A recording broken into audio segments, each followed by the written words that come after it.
감사합니다. 말씀이 있는 교회, 나누고자 그 말씀 전하는 교회, 갈라디아서 말씀대로 살아가는 교회, 말씀의 빛 교회.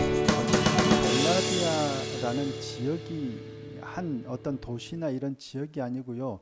어떤 포괄적인 지역을 의미하는 지명, 그러니까 한 뭐 부산 이런 지명이 아니라 경상도와 같은 어떤 이런 지역을 의미하는 표현으로 봅니다. 그러니까 오늘날 그러니까 튀르키예라고 하죠. 우리는 터키라고 여전히 우리는 터키라고 하는데 이 튀르키예 지역 중북부에 위치한 그러니까 전통적으로 성경에서도 갈라디아라고 불리는 지역이 있어요. 이 지역으로 보기도 하고 그 남쪽에 위치한 뭐 이고니온이라든지 루스드라, 더베, 뭐 비시디아 안디옥, 수리아 안디옥 등을 포함한 지역으로 보기도 해요. 어찌됐든 어딘지 대략 짐작이 가세요. 그쪽 지역을 향해서 보낸 편지라고 보면 돼요. 그러니까 단순하게 말씀의 빛 교회만 쓴 게 아니라 이 지역 두루두루 이 성경이 이 편지가 읽히도록 보낸 서신이다라고 보면 되겠습니다. 바울이 이 갈라디아 지역에 이 편지를 보낸 이유가 뭔가, 목적이 무엇인가 하는 거예요. 주로 갈라디아 교회는 유대인으로 구성된 교회가 아니고 이방인들로 구성된 교회였어요. 그러다 보니까 이 복음에 좀 취약해요. 말씀에 취약해요. 그러다 보니까 문제가 뭐냐면 거짓 사도들, 거짓 선지자들이 많이 생긴 거예요. 그래서 다른 복음이 아닌 다른 걸 복음이라고 속여서 가르치고 따르게 하는 게 많았죠. 그때 가장 큰 이슈, 문제가 된 것 중에 하나가 뭘까요? 뭐라고요? 예, 할례. 이거 할례를 행해야 된다, 구원받는다, 이런 문제들이 굉장히 큰 이슈가 됐죠. 그래서 예루살렘 교회에서 이러한 것들을 논의도 하기도 해서 편지를 쓰기도 했죠. 율법이 무엇이고 어떻게 지켜야 하는지 이런 부분에 있어서 자꾸만 사람들을 얽어매는 거예요. 그래서 사람들을 두렵게 하면서 그걸 지켜야만 너희가 구원을 받을 수 있다라고 협박하는 거예요. 사람들은 두려워서 그런 협박을 잘 받아들여요. 오히려 좋게 위하는 말보다는 겁박하면 잘 받아들이는 성향이 우리에게 있는 것 같아요. 그러니까 거짓 교사들이 자꾸 이런 횡행하다 보니까 진짜 복음은 오히려 사람들이 등하냐고 가짜 복음을, 다른 복음을 아주 쉽게 받아들이는 거예요. 그래서 사도 바울이 편지를 써요. 근데 편지를 쓰는데 중요한 게 뭐냐면, 문제가 되는 게 뭐냐면, 저들이 진짜냐 사도 바울이 진짜냐 하는 게 굉장히 중요하겠죠. 그래서 사도 바울이 가장 먼저 언급하고 있는 게 뭐냐면 사도로서의 권위를 주장하는 거예요. 1장 1절에서 그랬죠. 10절에서 그랬죠. 오늘 본문 11절 12절에서도 바울이 거듭 강조하고 있는 게 뭐냐면 사도로서의 바울의 권위예요. 그 사도의 권위가 어디서 온 거예요? 네, 하나님으로부터 온 거예요. 사람이 누군가 사도 바울을 사도로 삼은 게 아니라, 권위를 준 게 아니라 하나님으로 받았다라고 밝히면서 편지를 쓰는 거죠. 자, 1장 1절 말씀 함께 한번 읽어보실까요? 1장 1절입니다. 읽겠습니다. 시작. 사람들에게서 난 것도 아니요 사람으로 말미암은 것도 아니요 오직 예수 그리스도와 그를 죽은 자 가운데서 살리신 하나님 아버지로 말미암아 사도된 바울의 사도로서의 권위의 출처를 밝히는 거예요. 어디로부터라고요? 하나님으로부터예요. 위로부터예요. 그러니까 거짓 선지자들과 달리 자신이 전하는 복음은 사람으로부터 배웠거나 사람으로부터 받은 게 아니라 하나님으로부터 받은 거라는 거예요. 그래서 내가 전하는 복음은, 이 계시는 누구에게 받은 거예요? 예수 그리스도의 계시로. 그걸 밝히는 게 오늘 본문 11절 12절입니다. 11절 12절 함께 읽겠습니다. 시작. 형제들아 내가 너희에게 알게 하노니 내가 전한 복음은 사람의 뜻을 따라 된 것이 아니니라. 이는 내가 사람에게서 받은 것도 아니요 배운 것도 아니요 오직 예수 그리스도의 계시로 말미암은 것이라. 바울이 이렇게 말할 수 있는 이유가 뭘까요? 예수 그리스도의 계시로 말미암은 거다. 나의 사도의 권위는 하나님으로부터 온 거다. 라고 바울이 이렇게 말할 수 있는 이유, 근거가 어디에 있어요? 바울이 원래 어떤 사람이었어요? 네, 사울이라고 불렸었죠. 근데 이 사도 바울이 원래 어떤 사람이었냐면 누구보다도 예수 믿는 사람을 앞장서서 박해했던 사람. 잡아서 가두고 죽이고 하는 일에 누구보다도 열심히 했던 사람이에요. 자신도 그런 사람이었다는 걸 밝히죠. 13절 14절입니다. 내가 이전에 유대교에 있을 때 행한 일을 너희가 들었거니와 하나님의 교회를 심히 박해하여 멸하고 내가 내 동족 중 여러 영갑자보다 유대교를 지나치게 믿어 내 조상의 전통에 대하여 더욱 열심히 있었으나. 누구보다도 열심히 있었다는 거예요. 같은 또래들보다 훨씬 더 열심히 있었고 누구보다도 열심을 낸 게 뭐예요? 예수 믿는 사람들을 잡아 가두는 거예요. 때려 죽이는 거예요. 스데반을 돌로 칠 때 리더가 누구였어요? 바로 이 바울이었어요. 사람들이 스데반을 돌로 치려 할 때 사도행전 7장에서 돌로 치려 할 때 뭐예요? 옷을 벗어서 누구 앞에 놔요? 바울 앞에다 놓는 거예요. 그거는 바울이 지금 그 일의 주동자란 얘기예요. 책임자예요. 시키고 관할하는 거예요. 그러니까 사람들이 그 앞에 옷을 벗어놓고 스데반을 돌로 쳐 죽이는 거죠. 바울이 그와 같이 이 일에 열심을 낸 이유가 뭐예요? 누구를 위해서? 하나님을 위해서예요. 그것이 하나님을 위한 열심이었던 거예요. 그가 다메섹으로 가고 있는 것도 뭐예요? 공문을 대제사장들에게 공문을 받아가지고 다메섹으로 가고 있는 것 가는 이유도 뭐예요? 하나님을 위한 열심이에요. 저들이 하나님의 도를 무너뜨린다라고 생각했기 때문에 하나님을 위해서 지금 다메섹으로 가고 있는 거예요. 그 열심에서 비롯되는 거예요. 얼마나 열심히 해요. 그것이 어디가 됐든지 하나님을 대적하는 자는 내가 가만두지 않으리라. 그리고 가는 거예요. 그만큼 열심인 바울이에요. 그런데 가다가 누굴 만나요? 예수님을 만나죠. 그 열심인 하나님을 위해 열심이었던 바울이 다메섹으로 가는 길에서 예수님을 딱 만나고 나니까 변하죠.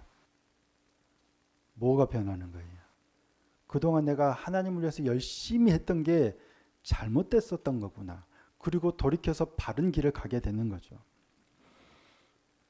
예수님을 만나는 데 있어서 사도 바울의 역할이 뭐예요? 사울이 그때 사울의 역할이 뭐예요? 예수님 나 좀 만나주세요 했나요? 그가 예수님을 만나서 변화가 될 거라는 것을 기대했나요? 간절히 구했나요? 상상이나 했을까요? 상상도 못했겠죠. 그런데 하나님을 위해서 열심히 최선을 다해서 충성되이, 근데 오히려 하나님을 대적하는 길이었어요. 전혀 몰랐어요. 그런데 예수님을 만나고 나니 그 길이 잘못된 길이었다라는 사실을 알게 됐죠. 예수님을 만나기 전까지는 몰랐어요. 그런데 예수님을 만나고 나니까 알았어요. 그런데 예수님을 만나는 데 있어서 사도 바울이 한 역할은 하나도 없어요. 누가 만나 주신 거예요? 네. 예수님이 와서 만나 주신 거예요. 그러니까 바울의 공로가 없어요. 특별히 바울이 사랑스러워서 일꾼으로 쓸만하다 해서 아니죠. 오히려 예수님을 대적하고 예수 믿는 사람들을 박해하던 사람이에요. 어쩌면 하나님께 버림을 받고 징계를 받아야 마땅한 사람이에요. 나를 위한다고 하면서 너는 나를 대적하는 자다라고 징계를 받아야 마땅해요. 그런데 예수님께서 그를 만나 주셨어요. 그러니까 변화가 돼요. 은혜죠. 우리는 이런 걸 은혜라고 해요. 내가 뭔가를 하나님을 위해서 열심히 잘해서 하나님이 내게 보상을 주신 거는 그냥 보상이겠죠. 그런 걸 은혜라고 하지는 않잖아요. 오히려 반대로 막 열심히 가고 내 마음대로 살았는데 하나님이 주신 거예요. 그걸 은혜라고 하죠. 그래서 바울이 이렇게 고백하죠. 15절입니다. 그러나 내 어머니의 태로부터 나를 택정하시고 그의 은혜로 나를 부르시니. 사도 바울을 알아요. 은혜로 내가 어떠해서 부른 게 아니라 아예 어머니의 뱃속에 있을 때부터 하나님이 나를 그렇게 택정하셔서 부르셨다는 거예요. 하나님의 은혜라고요. 예수님과의 만남, 특별히 우리가 주님을 만나는 그 만남은 저와 여러분의 어떤 의지나 공로나 간절함이나 바람 때문이 아니라요. 하나님의 은혜 때문이라는 거예요. 믿어지세요? 인정이 되세요? 아, 나는 좋은 부모님 아래 태어나고 좋은 사람들을 만나서 내가 예수님을 좀 믿었어 라고 생각할지 모르지만 우리가 예수님을 만난 건 하나님의 은혜입니다. 예수님께서 12제자를 삼으셨죠. 특별히 12명을 찾아가서 그들을 제자로 삼으셨어요.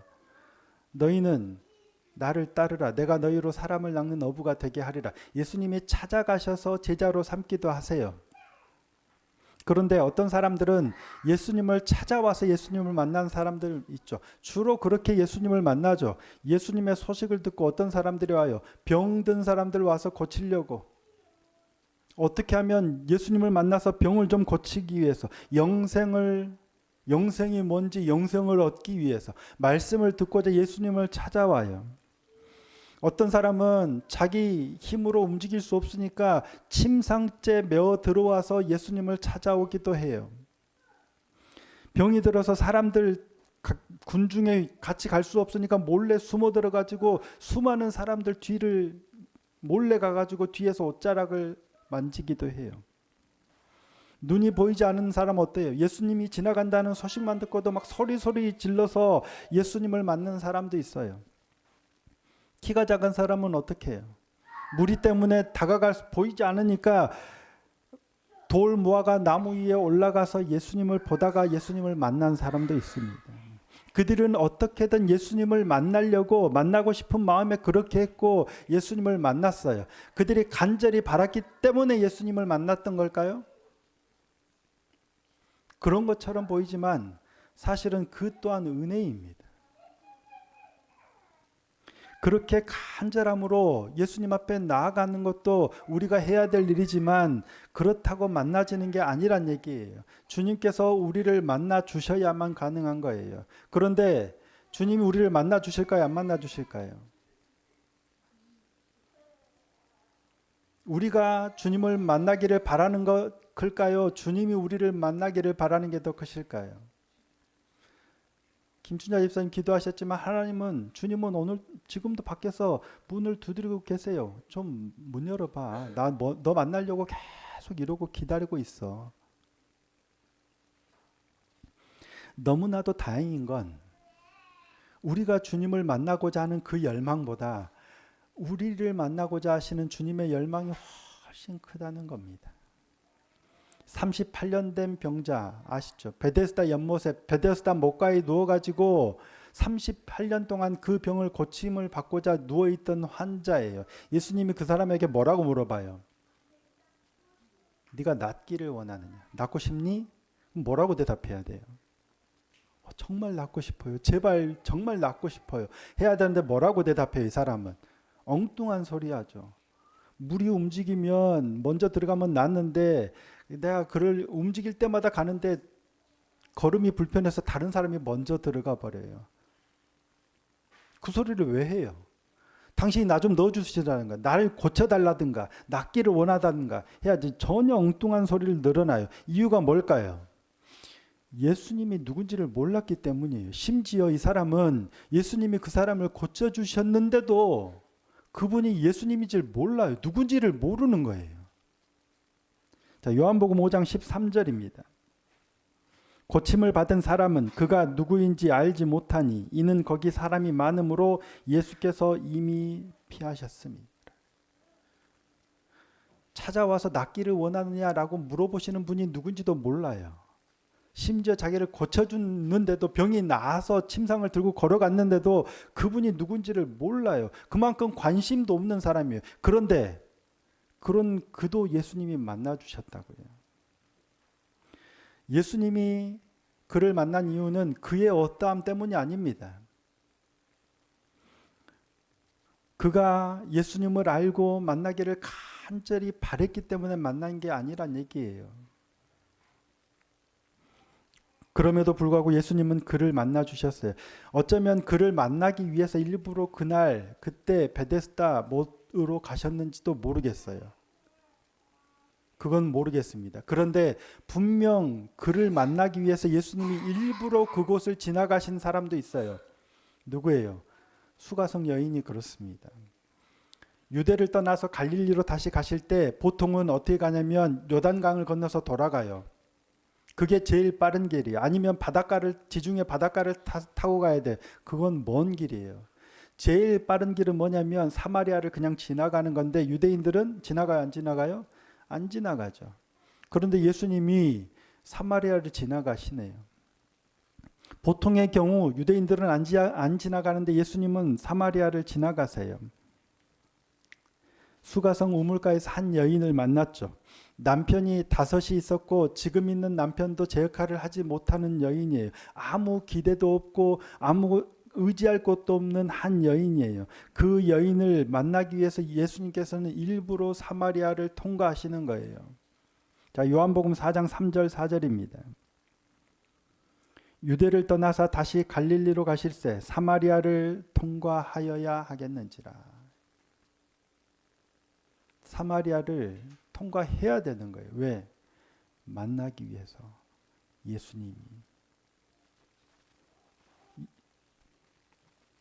예수님과의 만남은 이렇습니다. 예수님을 알고 간절히 바래서 만날 수도 있지만 어쩌면 전혀 예수님을 알지 못해요. 기대하지도 못해요. 상상하지도 못해요. 그런데도 예수님이 만나주세요. 그래서 예수님을 만나는 게 은혜입니다. 어떤 모습이든 어떤 상태든 그렇게 주님을 만나는 은혜가 저와 여러분의 있기를 소원하고 축복합니다. 근데 문제는 그렇게 찾아와서 만나면 끝일까요? 사도 바울은 예수님을 만났어요. 이방인의 선교사로 삼으시려고 기뻐하시면서 그를 만나셨어요. 그때 사도 바울이 어디로 가요? 예수님을 만났으니까 예수님에 대해서 좀 더 알고 예수님을 더 깊이 알기 위해서 누구를 찾아가요? 사도들을 찾아가지 않아요. 사도들을 찾아가면 어떨까요? 예수님을 가장 잘 아는 사람들이잖아요. 공생애를 시작하시면서부터 예수님이 부르셔서 예수님과 3년을 함께 다녔던 사람들이 사람을 살리고 수많은 이적들을 행한 걸 아는 사람들이에요. 예수님이 하신 말씀을 곁에서 다 들었던 사람들이에요. 예수님을 알려면, 더 깊이 알려면 그들을 찾아가는 게 가장 빠를 것 같아요. 근데 사도 바울은 안 그랬대요. 자, 오늘 보면 16절 17절입니다.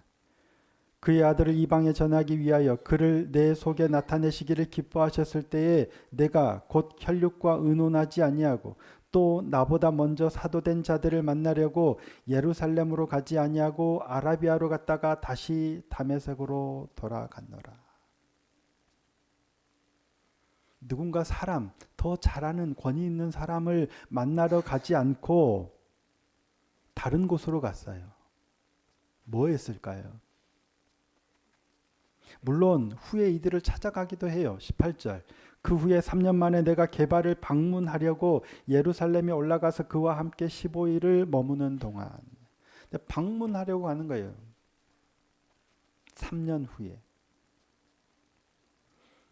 누군가 권위 있는 사람, 잘 아는 사람, 나보다 믿음에 먼저 된 사람을 찾아가서 만나고 교제하는 게 필요 없다는 얘기 아닙니다. 필요합니다. 하지만 그게 중요한 게 아니란 얘기예요. 더 중요한 게 있어요. 더 필요한 게 있다는 얘기예요. 그걸 위해서 사도 바울은 3년 동안 다른 곳으로 간 거예요. 주님을 만나기 위해서 다른 곳으로 가는 거예요. 그동안 주님을 박해하는데 누구보다 앞장섰던 이가 주님을 만나고 나니까 주님을 바로 알기 위해서 다른 곳으로 가는 거예요. 더 깊이 가는 거예요. 그런 후에 사도들을 만나러 가는데 사도들 다 만나는 게 아니잖아요. 무조건 만나는 게 아니라고요. 지지난주에 미디어 선교 다녀왔죠. 그래서 잠깐 나누기도 했지만 제 생각에는 뭔가 이걸 통해서 도움이 있지 않을까 싶었는데 반대의 감정도 있어요. 조심스러운 감정이. 저 반대의 감정 늘 가지고 있었어요. 이렇게 만나면 그분들이 주로 하는 얘기가 성공하는 교회, 잘 되는 교회. 교회가 성공을 해요? 최근에는 어떤 분은 주식 강좌를 개설한 목사님도 있어요. 그래서 목회자들이 잘 모르잖아요. 그래서 도움을 주기 위해서 그러니까 이런 주식을 좀 도와주겠다 하고 강좌를 개설하신 분도 있더라고요. 좋은 일일까요? 나쁜 일일까요? 좋은 의도에서 좋은 일을 하는 거잖아요. 그런데 저는 좀 불편함이 있어요. 죄송하지만 교회 재정도 마찬가지입니다. 제가 이자가 많은 곳을 잘 찾아가지고 교회 재정을 이렇게 하지 않습니다.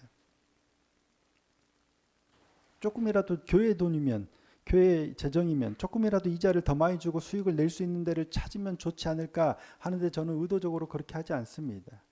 목사가 그런 데 관심을 가지면 자꾸 그런 쪽으로만 찾아가게 될 것 같아서 일부러 안 합니다.